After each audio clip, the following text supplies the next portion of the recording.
It's like a shark in the swimming pool. I don't know why the shark's the way he is. Is he born that way? He had bad parenting? Is it instincts? Something terrible?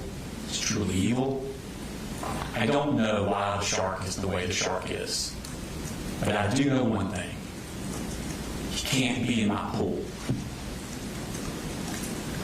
Colt Gray cannot be in society. And I ask you to sentence him to life without the possibility of parole. Thank you. The judge is about to decide whether a 14-year-old spends the rest of his life in prison, but the number everyone in that courtroom is avoiding is this. How many more Easter eggs did he plant before he ever picked up the rifle? This wasn't a breakdown. It was a script written, rehearsed, and released on a timeline he controlled long after the shooting was over. I think it's become abundantly clear through the state's presentation of evidence that the ultimate goal of all of his actions and his underlying motive was to be famous, not in the sense that we adults think of fame, but specifically famous and popular within this subculture community known as the TCC. Picture a stage set weeks in advance, screwdrivers arranged just so, a notebook placed exactly where investigators would find it, a phrase whispered into a jail call microphone aimed not at the person on the other end of the line, but at a future audience he was certain would come looking. That is the image to hold on to for this case, not a boy losing control, but a director staging his own arrest for release later.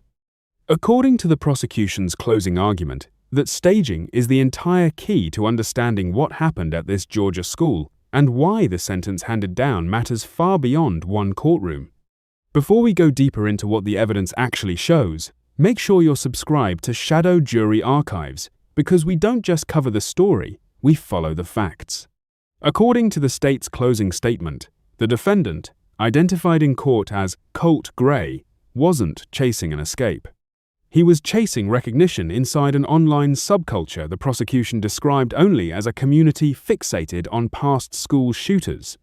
Bad upbringing, got wrapped up in this adoration of school shooters, and then he went and did this horrific act, and I just assumed that his response was, oh my God, what have I done?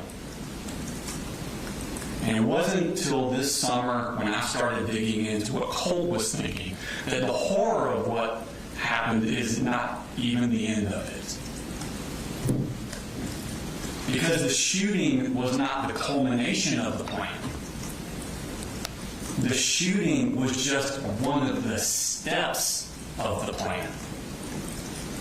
Per the prosecutor's argument, Gray had folded himself into that community's mythology so completely that the shooting itself became just one checkpoint in a longer plan, a plan built around symbols, callbacks, and staged details meant to be discovered later and celebrated by strangers online. He took steps before the shooting took place to put Easter eggs, callbacks, into the case, anticipating today. Anticipating these things, us being here, releasing them into the wild to keep his fame going.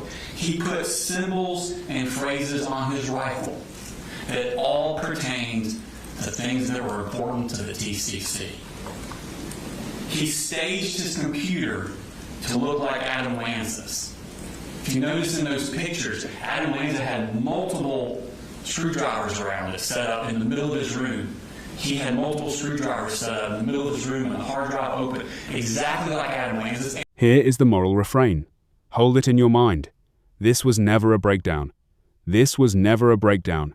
This was never a breakdown. And it's not a coincidence, because you heard in his jail call him say, wait till the crime scene photos of my room are released. He thought about it ahead ahead of time. The day he's doing the shooting, and he's supposed to be so lost in his mental illness. The prosecution laid out a chain of details it says proves premeditation stretched across months, not minutes. Items placed in his room were arranged, according to the state, to visually echo scenes from an earlier mass shooting. Messages sent in the moments before the attack mirrored language used by a different shooter in a different state years earlier. He sends the same text messages minutes before the shooting that Nicholas Cruz sent minutes before his shooting.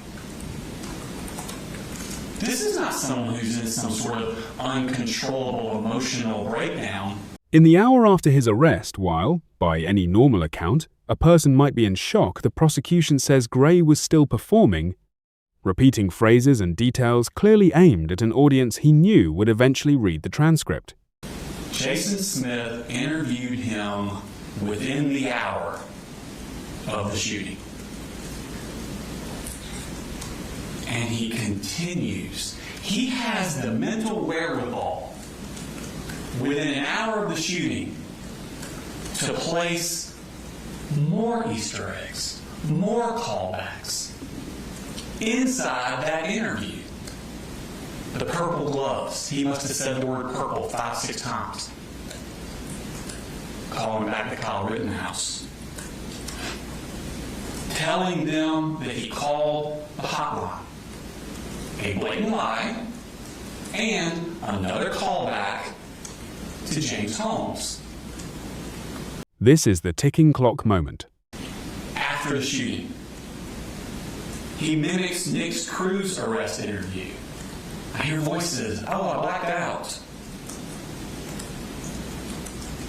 This is not someone who's in an emotional breakdown and realizes, oh my God, what have I done? This is someone who's in the midst of their plan and they're still going through with it. What do you do when the person sitting across the table from investigators isn't confused about what just happened, but is quietly counting how many more clues he still needs to plant? The state argued that even 9 months later, at a pre-trial hearing meant to confront the weight of his actions, Gray's focus reportedly turned that same night to his own appearance. Concerned, according to testimony referenced in the hearing, with how his hairstyle was being perceived by the very online community the prosecution says he was performing for all along. That detail became a central pillar of the state's argument. This was not a child overwhelmed by remorse. This was, in the prosecutor's words, someone still managing his image. The defense pushed back hard, and their argument deserves equal weight here, because this case sits at the center of a real and unresolved legal question about how the justice system treats children who commit adult crimes. The defense didn't deny the severity of what happened. Instead, they argued that a childhood defined by instability, shifting households, absent supervision, undiagnosed mental health needs, left a vulnerable preteen searching for identity in the only place that offered him one. An online community willing to accept him when, according to the defense, his own family repeatedly failed to meet his most basic needs. Citing precedent on juvenile sentencing, the defense argued that a child that young cannot be permanently written off, and that a life sentence with the possibility of parole preserves something the prosecution's request would eliminate entirely: the legal and psychological concept of hope. The minimum that we understand, Judge, is life with parole. He will be given a life sentence. With parole, it gives him an opportunity of hope.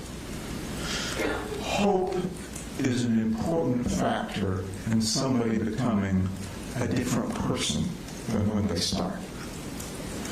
And if we give him life without parole, then that takes away the hope, and that takes away the ability for him to change. With the help of the psychotropic drugs, with the counseling sessions, with the routine, with new structure and hope. This is the moral refrain again. This was never a breakdown. This was never a breakdown. The prosecution's closing argument ended with an analogy that has since become the defining soundbite of the sentencing. That trying to explain the defendant's nature is like trying to explain why a shark behaves like a shark. The reasoning almost doesn't matter once the danger is confirmed. The state's answer that a 14-year-old capable of that level of calculated image-conscious planning cannot be shown to be safely reformable, and asked the court for the maximum sentence, life without the possibility of parole. The defense's closing argument rested on the opposite premise, that the law itself recognizes children as fundamentally different from adults in their capacity to change, and that removing the possibility of parole removes the one legal mechanism that gives a juvenile defendant any incentive toward rehabilitation. Thank you, Judge. There's a reason that our legal system treats children differently. And Mr. Smith has just talked about it as part of his closing. They are immature. They're not fully developed. Their characters can be changed, molded, and mangled by whatever force grabs onto them when it's not filled with the proper things. Colt Gray's life was not filled with the proper things.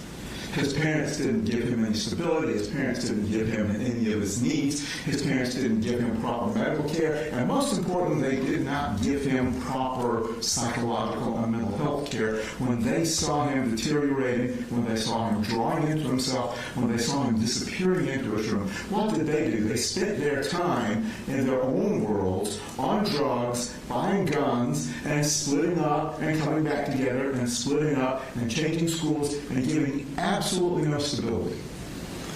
Children, in the best of circumstances, need stability. Children that have special needs, by nature, need even more stability, more predictability, not less. Colt got